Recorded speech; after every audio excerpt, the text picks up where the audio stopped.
야곱이 외삼촌 집에 그 20년 동안 머물면서 아주 열심히 일을 했어요. 그런데 그럼에도 불구하고 야곱의 아들들이 자, 야곱이 우리 아버지의 재산을 다 빼앗아 간다.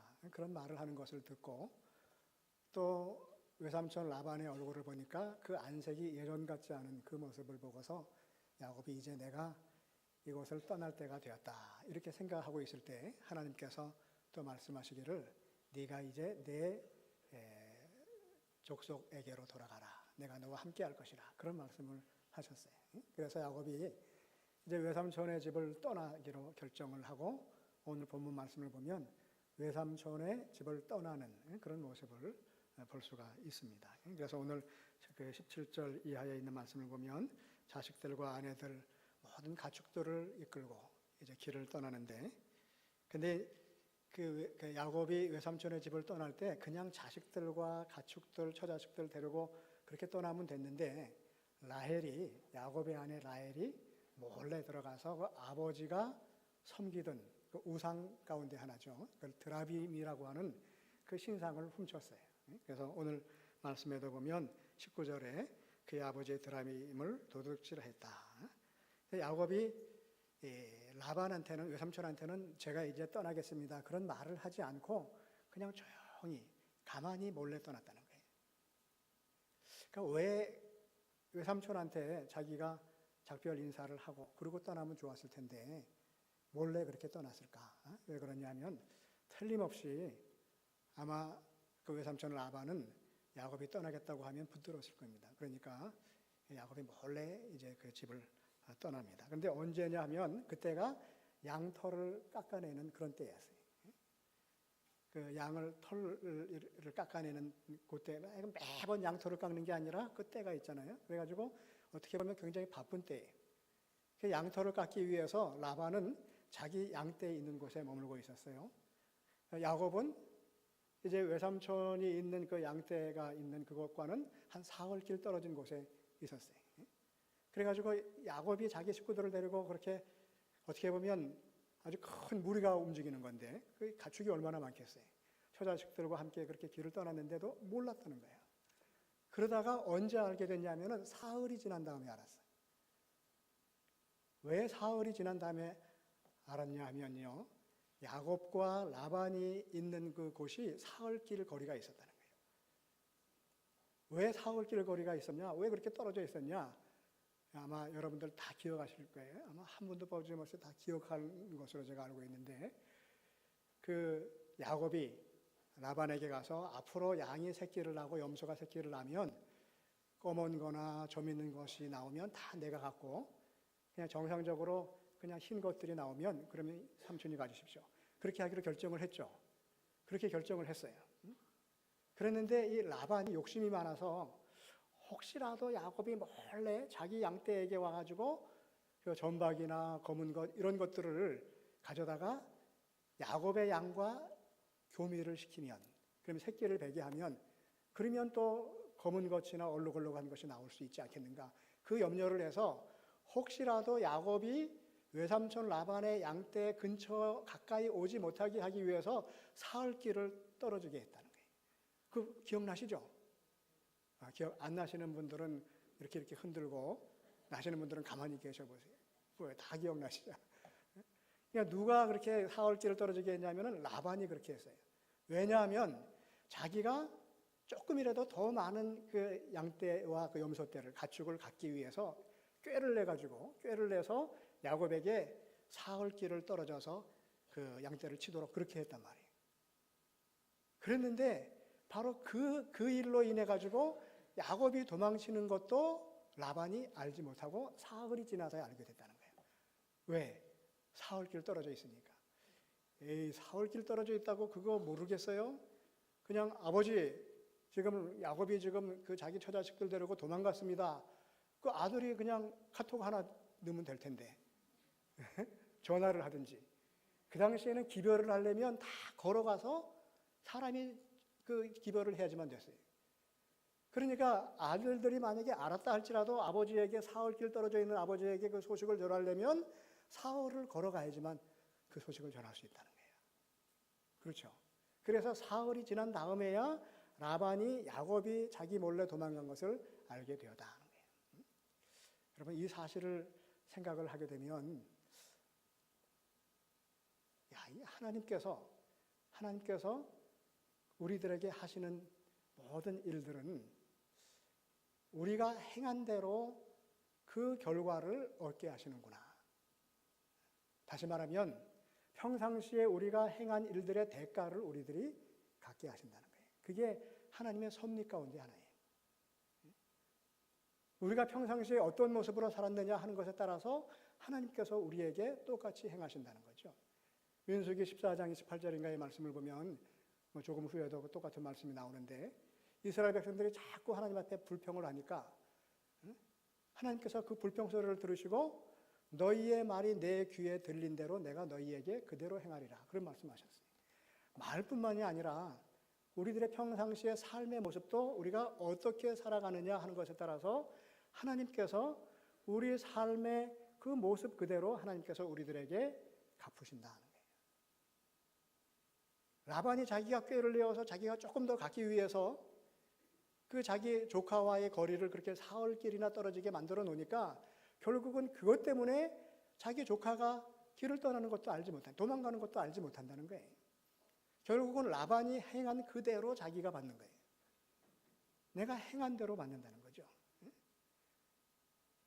이제 사흘이 지난 후에 라반이 그 소식을 알았어요. 그래가지고 야곱이 이 괘씸한 놈이 그러면서 사람들을 모아가지고 추격대를 만들어서 야곱을 뒤쫓아가는데 오늘 말씀해 보면 며칠이 걸려서 야곱을 만나게 되냐 하면은요, 그 23절을 보니까 라반이 그의 형제를 거느리고 7일 길을 쫓아가 길르앗산에서 그에게 이르렀더니 7일 길을 쫓아갔다 하는 거예요. 그런데 이 바단 아람에서부터 이 길르앗이라고 하는 곳까지는 한 480km 정도 된다는 거예요. 근데 그 480km 정도를 7일 동안 가서 그 야곱을 잡았어요. 근데 야곱이 떠난 다음부터 10일이 지난 다음에 야곱을 만난 거예요. 그렇죠. 사흘 만에 출발했으니까. 근데 보통 평상시에 어른이 그 평상시에 일반적으로 걸음을 보통 걸으면 한 30km 내지 40km 정도 걷는다 그래요. 그렇다고 뭐 잠도 안 자고 그렇게 걸을 수는 없잖아요. 좀 쉴 거 쉬고 이렇게 걸으면 한 40km를 하루에 걷는다는 거예요. 그러니까 7일 동안에 480km를 걸으려면 하루에 몇 킬로 정도 걸었을까요? 한 70km 정도를 걸어야 되는 거예요. 그렇죠? 그러면 평상시에 어른들의 그 걸음걸이보다는 한 2배 이상이 빠른 그런 속도죠.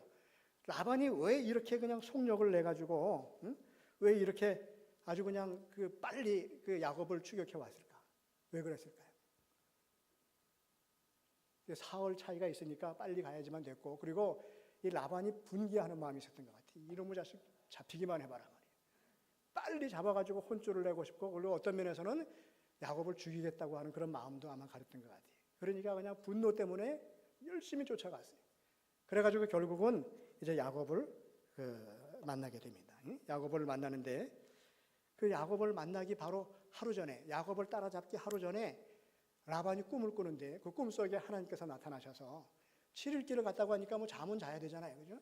그러니까 야곱을 만나기 하루 전에 하나님께서 라반의 꿈에 현몽하시어 오늘 말씀해 보니까 뭐라고 말씀하셨냐면은 24절에 너는 삼가 야곱에게 선악간에 말하지 말라. 너는 삼가 야곱에게 선악간에 말하지 말라라고, 이 선악간에 말하지 말라라고 하는 것은 선하든 선에서 악에 이르기까지 그런 의미예요. 하여간 선한 일이든지 악한 일이든지 어떠한 경우에도 한마디도 하지 말라는 거예요. 하나님이 라반에게 네가 야곱을 만나면 하여간 좋은 일이든 나쁜 일이든 뭐 어떠한 말도 절대로 한마디도 야곱에게 하지 말라. 그 말씀은 무슨 말씀이냐면 너 야곱에게 시비 걸지 말라는 거예요. 야곱에게 시비 걸지 말고 시비 걸지 않는 것뿐만 아니라 야곱에게 손가락 하나도 대지 말라는 거예요. 하나님께서 라반의 꿈에 그렇게 말씀하셨어요. 이 라반은 하나님께서 야곱에게 함께 하심을 이미 알고 있었던 사람이에요.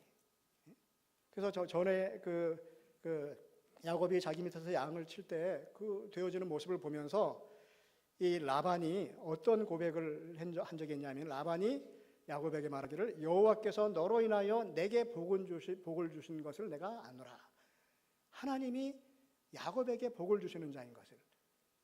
그러니까 하나님은 야곱과 함께 하시고 야곱을 지키시는 자라고 하는 것을 라반이 체험을 했어요. 근데 하나님께서 자기 꿈속에서 그렇게 말씀하시니까 이 라반이 두려움이 있는 거죠. 그러니까 이 야곱을 만나고 난 다음에 뭐라고 얘기를 하냐면요, 이렇게 얘기를 해요.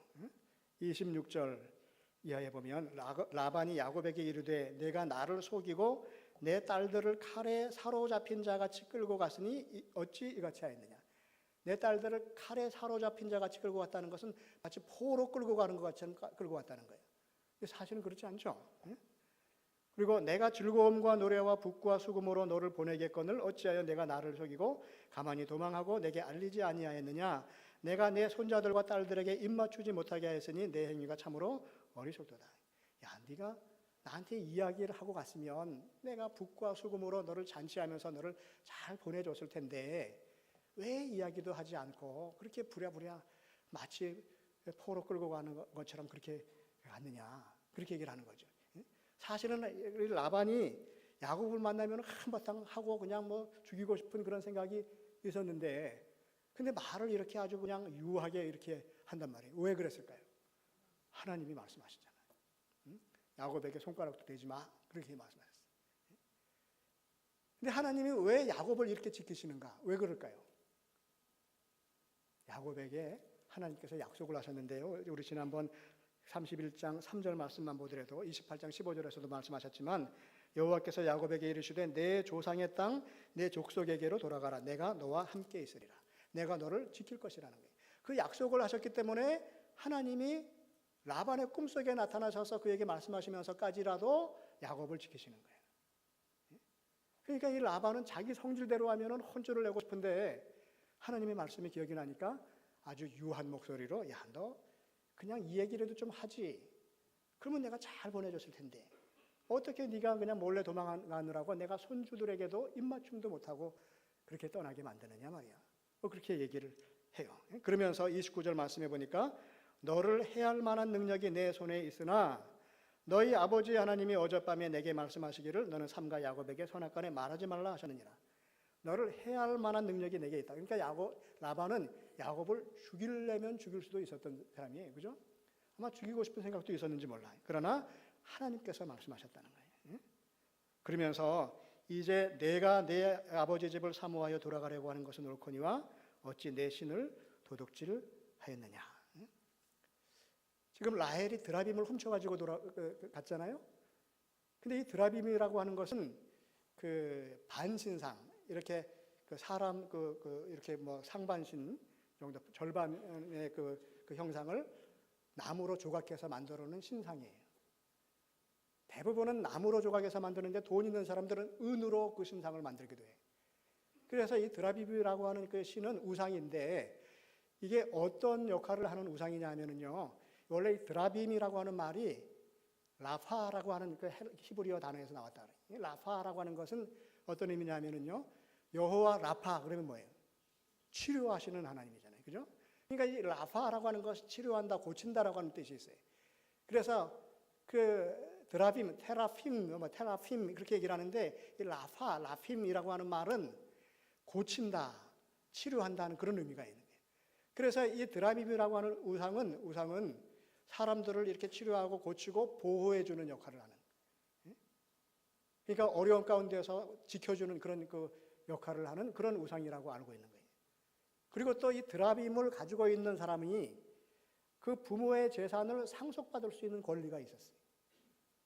그러니까 그 다른 어떤 사람보다도 드라빔을 가지고 있어야만 가장 많은 재산을 상속받을 수 있는 거예요. 그 당시 고대 근동에서 발견된 누지라고 하는 문서를 이렇게 조사를 해보니까 그런 그 조항들이 있더라는 거예요. 그리고 또 한 가지는 그 시족 사회, 그 자기 친족 사회에서 드라빔을 가지고 있는 자가 지도권을 행사할 수 있었다는 거예요. 그러니까 이 라헬은 좀 욕심이 있는 여자였어요. 아주 좀 성질도 막 앙칼지고 그랬던 것 같아. 그 자식을 낳지 못하면 그 죽게 하라 막 그러고도 막 그랬잖아, 그죠? 근데 또 욕심은 있어가지고 하나님께서 주시는 복도 받기를 원하고 드라빔을 우리가 갖고 있으면 자기 남편 야곱이 그 아버지로부터 나중에 아버지가 돌아가시면 재산을 많이 받을 수 있고 야곱이 지도자가 될 수 있겠다 하는 그런 생각 때문에 아마 훔쳤을 것이다. 그렇게 추정을 해보는 거예요. 그리고 또 한 가지는 이제 그 아버지 집으로 이삭에게로 돌아가는 그 먼 길을 갈 때 드라빔을 가지고 있어야만 안전하게 갈 수 있다라고 하는, 드라빔이 자기를 지킬 것이라고 하는 그런 생각이 있었어요. 그래서 그 몰래 드라빔을 훔친 거예요. 그러니까 이 라헬이라고 하는 여자는 하나님도 섬기고 하나님께서 주시는 복 받기도 원하고 우상도 섬기면서 우상이 주는 복도 받기를 원하고, 뭐 기왕이면은 뭐 이신 저신 모든 신이 다 주는 복을 받으면 좋지, 아마 그런 생각을 했던 것 같아요. 그러니까 하나님을 섬기면서도 우상을 섬겼어요. 라헬이 왜 그런 생활을 했냐면요, 아버지가 꼭 그렇게 했거든. 그러니까 보세요, 오늘 그 30절 말씀을 보면 이제 내가 내 아버지 집을 사모하여 돌아가려고 하는 것은 옳거니와 어찌 내 신을 도둑질하였느냐. 네가 지금 아버지를 생각해서 아버지가 보고 싶어서 돌아가는 것은 그건 얼마든지 내가 이해할 수 있다면 그건 가면 된다는 거예요. 그러나 왜 내 신을 왜 도둑질했느냐는 거예요. 여기서 신은 무슨 신이에요? 고무신이에요, 운동화예요? 이 신은 뭐예요? 드라빔이에요, 드라빔. 그러니까 이 라반도 라헬과 마찬가지로 하나님을 두려워하는 사람이었지만 또 드라빔 우상을 또 섬기는 사람이었어요. 하나님도 섬기고 우상도 섬기고. 그러니까 자기가 스스로 내 신을 왜 도둑질했느냐, 그렇게 이야기를 하잖아요. 아버지가 하나님 섬기고 우상 섬기고 둘 다 섬기니까 자식이 하나님도 섬기고 우상도 섬기는 거예요. 아마 라반도 그런 욕심이 있었던 것 같아요. 라반이 욕심 있는 사람이니까 막 떼를 내가지고 자기 조카를 속이면서까지 재산을 많게 하려고 하잖아요. 아무리 욕심이 있어도 여러분, 하나님의 백성들이 오직 하나님 한 분만을 섬겨야지 다른 신을 함께 섬긴다고 해가지고 부처님도 복주고 하나님도 복주고 또 뭐 마호메트도 복주고 그런 건 아니잖아요. 근데 이렇게 하나님을 섬기면서 우상을 함께 섬기는 그런 사람들이 사실은 라반이나 라헬뿐만이 아니라 그 당시에도 많았고 오늘도 많지 않겠는가 말이에요. 여러분, 우상을 섬기면 우상이 능력을 발휘해서 우리를 지켜주고 우리를 뭐 부자가 되게 하고 복을 주고 그렇게 할 수 있어요, 없어요? 우상이. 그거 잘 모르세요? 시편 145편인가에 있는 말씀을 보면은요, 그 우상에 대해서 말하기를 뭐라고 얘기를 하냐면은 그것은 눈이 있어도 보지 못하고 귀가 있어도 듣지 못하고 입이 있어도 말하지 못하고 그 입에 호흡도 없는 자라는 거예요. 그렇죠? 나무로 깎아놓은 상이 있어. 근데 그 상은 사람의 얼굴 형상을 한 그 상을 이렇게 깎아놨어요. 그러면 코도 있고 눈도 있고 다 있어요. 근데 눈이 있다고 볼 수 있어요? 입이 있다고 말할 수 있어요? 없죠. 그러나 우리는 말도 하고 듣기도 하고 감정도 있고 능력이 많잖아. 능력이 많은 우리들이 아무것도 하지 못하고 말도 못하고 보지도 못하는 나무 깎아놓은 그 상 앞에 가가지고 이렇게 빌고 잘 봐달라고 하면은 제정신이에요? 아니에요? 잘 모르시죠? 근데 우상을 섬기는 사람들은 다 그렇게 하잖아요. 돌 앞에 가서 나무 앞에 가가지고 빈단 말이야. 그 말도 안 되는 것 같은데 그런데 그렇게 하는 사람들이 많다는 거예요. 라반도 똑똑한 사람인데 그렇게 했어요. 라헬도 얼마나 똑똑한 여자예요. 라헬도 그렇게 했어요. 오늘 우리들도 보면은요, 상을 깎아서 만들어 놓지는 않지만 그러나 라반이 섬겼던 것 같은 드라빔을 섬기는 것처럼 생활하는 사람들이 우리들 가운데 사실 많아요. 나는 안 그럴 것 같은데 가만히 보면 다른 사람이 볼 때는 나도 드라빔을 섬기고 있는 사람인 것처럼 보일 때가 있다는 거예요. 상을 깎아서 섬기진 않아요. 그러나 우리들은 품속에 잘 간직하고 다녀. 뭐를? 나를 지켜줄 것 같고 이것만 있으면 내가 든든하고 하나님이 없어도 될 것 같은 그런 마음의 위로를 주고 힘을 주는 그것. 그게 뭐예요? 한 글자로 돈. 그 돈이, 그 재물이 내게 있으면 내가 어떤 경우에라든지 내가 안전할 것이라는 거예요. 그래가지고 재물을 마치 드라빔처럼 섬기는 그런 사람들이 오늘날 얼마나 많습니까? 나는 하나님만 섬깁니다 그러지만 사실 내 생활 속에는 드라빔을 섬기고 있는 그런 모습들이 얼마든지 있다고 하는 거예요. 나를 안전히 지켜줄 수 있을 것 같고 나에게 복을 줄 것 같기도 하고. 오늘날 현대인, 특히 한국 사람들이 섬기는 그 우상 가운데, 드라빔 가운데 하나가 뭐냐면 돈뿐만 아니라요, 성공이라고 하는 진리. 성공. 성공만 하면, 출세만 하면, 그러면 내가 안전할 것 같고, 그러면 모든 것이 다 형통할 것 같아. 그래서 모든 사람들이 우리나라에서는 태어나가지고 이제 조금 눈 뜨고 말할 수 있을 정도만 되면 그때부터 공부를 시키잖아. 언제까지? 1, 2대학 들어갈 때까지. 또 1, 2대학 들어가면 좋은 회사 들어갈 것을 또 목표로 삼고. 그래가지고 한국 사람들이 얼마나 열심히 진짜 뭐 교육도 받고 교육을 받는 기회도 만들고 그래가지고 열심히 일도 하고 해가지고 세계의 뭐 한 10위권에 드는 그런 경제대국이 되었어요. 옛날에 60년대, 70년대에 비해서는 얼마나 많은 우리들이 부자가 됐습니까? 이 나라가.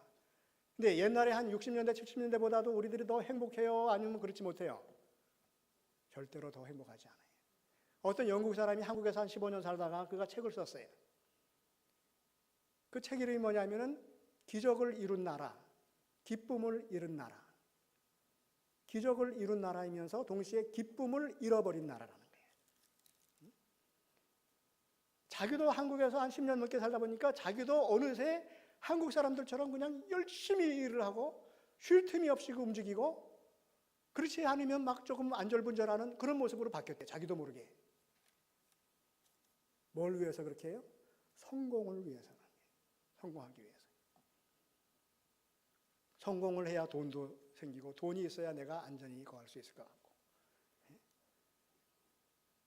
세상에 많은 나라들 가운데 우리보다 잘 살지 못하는 많은 나라들이 있는데 대한민국에 살아가고 있는 우리 학생들, 우리 초중고등학교 학생들만큼 행복하지 못한 아이들이 그렇게 별로 없어요.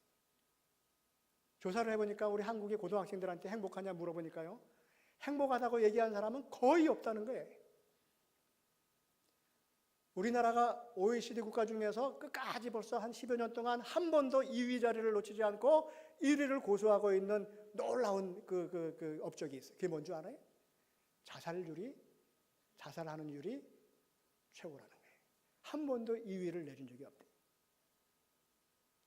특별히 중고등학교 학생들이 성적 때문에 자살하는 경우는 우리나라만큼 많은 나라가 없어요. 행복해요? 행복하지 않아요. 성공이 우리들에게 행복을 주고 우리들을 안전하게 지켜주는 것이 아니라는 거예요. 그러나 오늘 우리들은요, 다 성공을 목표로 해서 살아갑니다. 하나님을 믿는 하나님의 자녀들도 하나님이 왜 필요하냐면은 내 성공의 길에 하나님께서 나를 방해하지 않고 도와주시기를 하나님께 기도하는 거고, 그 역할을 감당해 주는 하나님이실 때는 나에게 필요하지만 내 출세길에 거추적거리게 되면은 그 하나님도 우리는 제껴놓고 가는 거예요. 여러분 그러잖아요. 어떤 면에서는요, 드라빔을 하나님보다 더 중요하게 생각하고 그거 붙들고 살아가는 거예요. 오늘 우리들의 삶이 사실은 그것에서 그렇게 다르질 않아요.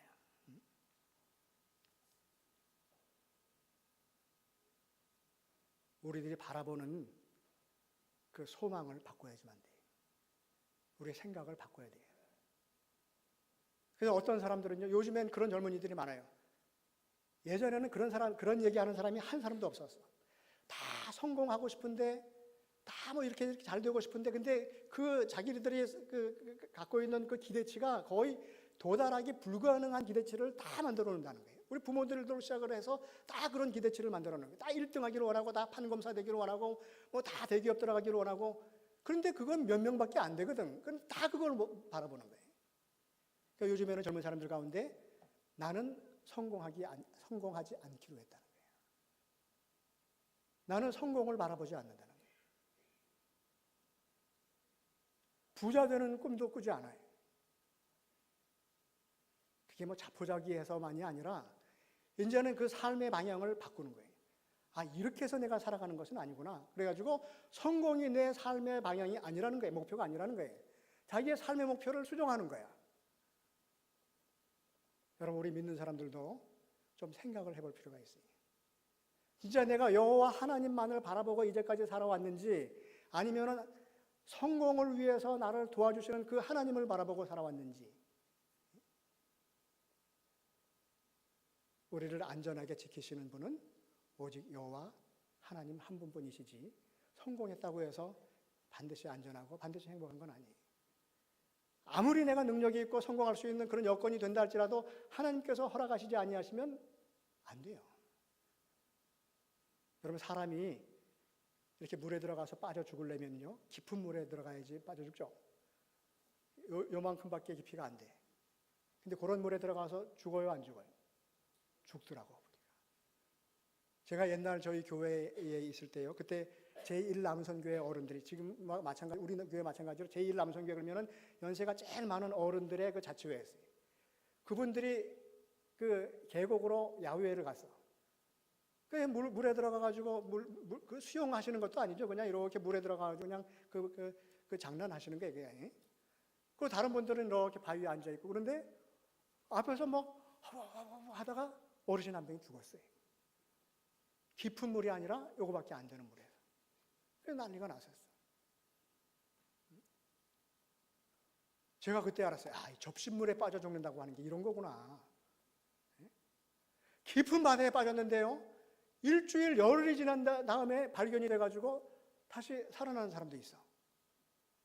보니까 이게 바다에 빠졌다고 해가지고 실종됐다고 다 죽는 건 또 아니더라고요.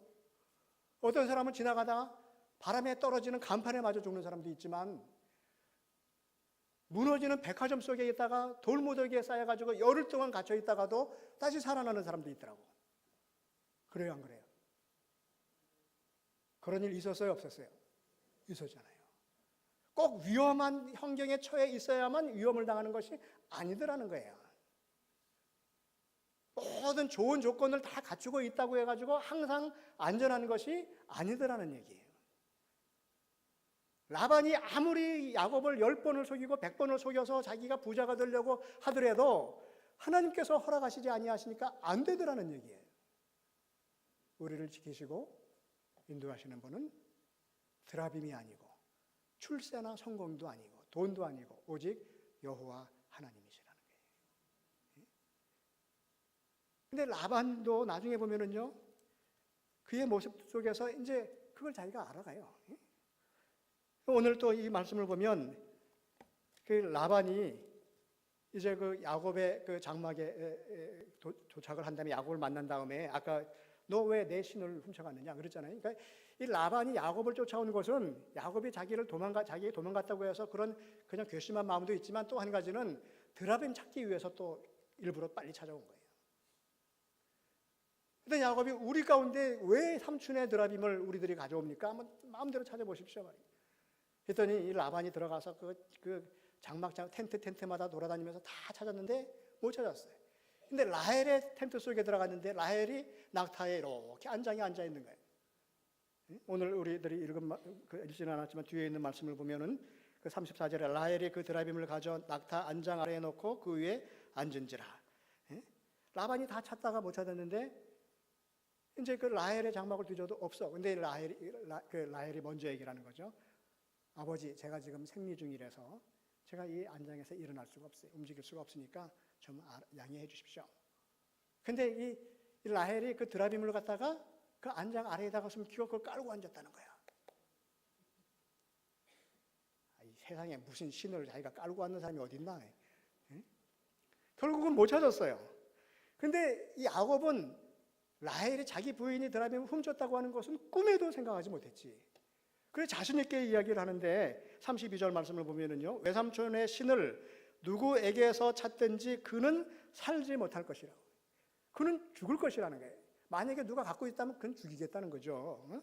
우리 형제들 앞에서 무엇인지 삼촌의 것이 발견되거든 드라빔 말고 삼촌의 것을 하나라도 발견하면 다 다시 가져가십시오. 그리고 얘기를 해요. 근데 결국은 라반이 못 찾았어. 여러분 보세요. 이게 아주 재밌는 말씀이에요. 이 라헬은 자기가 아이를 낳지 못하고 자기 언니 레아가 막 아이를 잘 낳으니까 자기 남편에게 가서 나로 하여금 자식을 낳게 하라. 그렇지 않으면 내가 죽을 것이다. 그랬죠.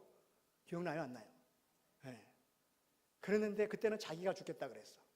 이제는 그 남편인 야곱이 만약에 누구에게든지 그 드라빔이 발견되면 그 사람은 죽을 것이다. 그랬어요. 누가 그랬어요?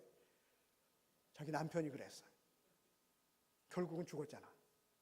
라헬이. 베냐민 낳다가 죽었죠. 예? 여러분 보세요. 내가 이러면 난 죽을 거야. 자기가 말한 것이 하나님의 귀에 들리고 하나님께서 들으신 대로 그 말이 너희에게 이루어질 것이라고 하는 말이에요. 라헬이 말한 것뿐만 아니라 자기 남편 야곱도 드라빔을 가지고 있는 사람은 죽을 것이다. 그러잖아요. 그러니까 죽잖아. 여러분 이게 웃기는 얘기 같지만요. 평상시에 우리들이 어떤 말을 하고 사느냐 하는 것에 따라서 우리의 삶의 모습이 달라지는데 내 입에서 나온 말이 하나님의 귀에 들린 그대로 하나님께서 우리들에게 그대로 행하신다는 거예요. 그러니까 우리들은 평상시에 살아가면서 에이구 저주받아라 이놈아 그런 얘기를 하고 살아가는 게 좋겠어요? 아니면 축복을 받아라 그런 말을 하면서 살아가는 게 좋겠어요? 하나님의 귀에 복을 주십시오 하고 하는 말이 들리면 그 하나님 귀에 들린 대로 그 말을 한 사람에게 하나님께서 그대로 행하신다고 했으니까 내가 저주받아라 하면은 하나님이 나에게도 저주를 주실 것이고 내가 복을 받아라 하면은 하나님께서 나에게도 복을 주실 거라는 거예요. 민수기 14장 28절 말씀이에요. 그게요. 그렇잖아요. 그러니까 내가 살아가면서 속상하고 그 보기 싫은 사람들이 있어요. 진짜 원수같이 꼴도 보기 싫은 사람이 있잖아요. 예? 그런 사람들한테 우리 믿지 아니하는 사람들은 저놈 저거 나가다가 넘어져가지고 제가 늘 말씀드린 대로 넘어져서 이마빵이 깨져버리란 말이에요. 그런 마음이 들고 그런 말 하고 싶어서 하는 경우들도 많아. 그런 마음이 든다 할지라도 진짜 보기 싫다 할지라도 억지로라도 하나님 저 왼수 같은 사람인데 저 사람에게도 복을 주세요. 그렇게 사실은 이야기를 해야 된다는 거예요. 여러분 그게 쉬운 일은 아니죠. 그래서 저는 그 새벽마다 그 기도를 해요. 저도 뭐 보기 싫은 사람이 왜 없겠어요? 있지. 뭐 우리 집사람도 뭐 보기 싫고 만약에 그러면 큰일 난다. 그러다 가면. 그러면 하나님 저희 집사람 진짜 꼴 보기 싫은데 저희 집사람에게 복을 주세요. 그렇게 기도하라는 얘기예요. 그래서 제가 그 기도를 매일 합니다. 어떤 때는요. 제가 진짜 좋아하고 아주 그 좋아하는 사람들은 깜빡 잊고 못하는 경우가 있어. 그러나 제 마음에 뭔가 이렇게 좀 앙금이 있고 별로 관계가 안 좋은 사람들은 한 번도 빠지지 않고 기도를 해요. 일부러. 그게 처음부터는 잘 안 돼요. 그러니까 처음에 잘 안 될 때는 하나님 아이고 저놈에게도 좀 복을 주세요. 그렇게라도 하라는 거예요. 그러다 보면 나중에 바뀌어요. 우리들이 평상시에 살아가면서 설마 그게 말이 되냐? 하나님께서 그런 말씀하셨잖아요. 너희들이 하는 말이 내 귀에 들린 대로 내가 너희들에게 그대로 행할 것이라는 거예요. 그러니까 평상시에 우리들이 내가 좋아하는 사람이든 아니면 그렇지 않은 사람이든 간에 하여간 누구에게도 좋은 말을 하는 훈련을 해야지만 된다는 거예요. 지금 라반과 그 라헬의 그 모양을 보더라도 그건 뭐 틀림없는 얘기죠. 이제 라반이 찾았다 못 찾았어요. 그랬더니 이제 야곱이 큰 소리를 치는 거야. 야곱이 뭐라고 큰 소리를 치냐면은요. 36절에 보니까 야곱이 노하여 라반을 책망할세 야곱이 라반에게 대답하여 이르되 내 허물이 무엇입니까? 내가 무슨 죄가 있기에 외삼촌께서 나의 뒤를 그렇게 급히 추격을 하십니까?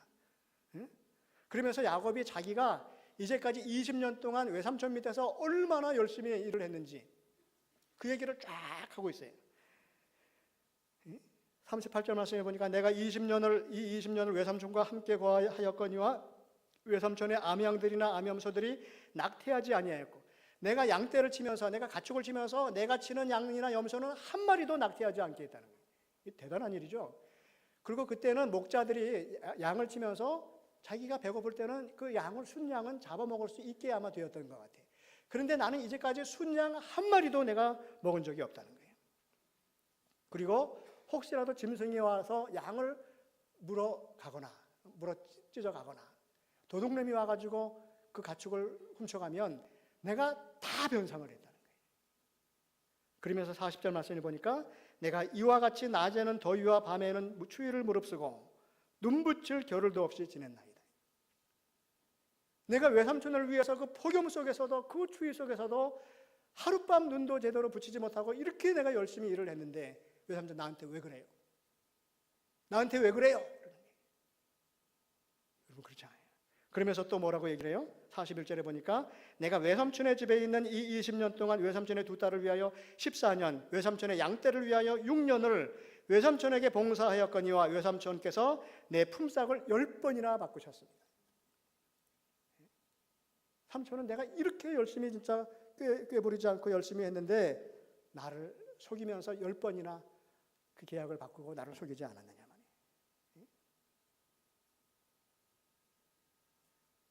그러면 42절에 보니까요, 우리 아버지 하나님 아브라함의 하나님 곧 이삭이 경외하는 이가 나와 함께 계시지 아니하였더라면, 이 하나님께서 나와 함께 하시지 아니하셨더라면 외삼촌께서 이제 나를 빈손으로 쫓아내셨을 터이지만, 그러나 하나님이 내 고난과 내 손의 수고를 보시고 어젯밤에 외삼촌을 책망하시지 않았습니까? 당신이 나를 10번이나 속이면서 나를 빈손으로 내보내려고 했겠지만 하나님께서 나를 지키셔서 그렇게 못하게 하셨다는 거예요. 외삼촌 라반이 10번이 아니라 100번이라도 속인다 할지라도 하나님께서 야곱의 편이 되어주시니까 야곱이 마침내 외삼촌보다 승리하는 삶을 살 수 있게 된다는 거예요. 여러분 그렇잖아요. 라반이 10번이나 속이면서 야곱의 그 가축들을 빼앗아 가려고 했는데 일이 그렇게 되질 않잖아요. 왜?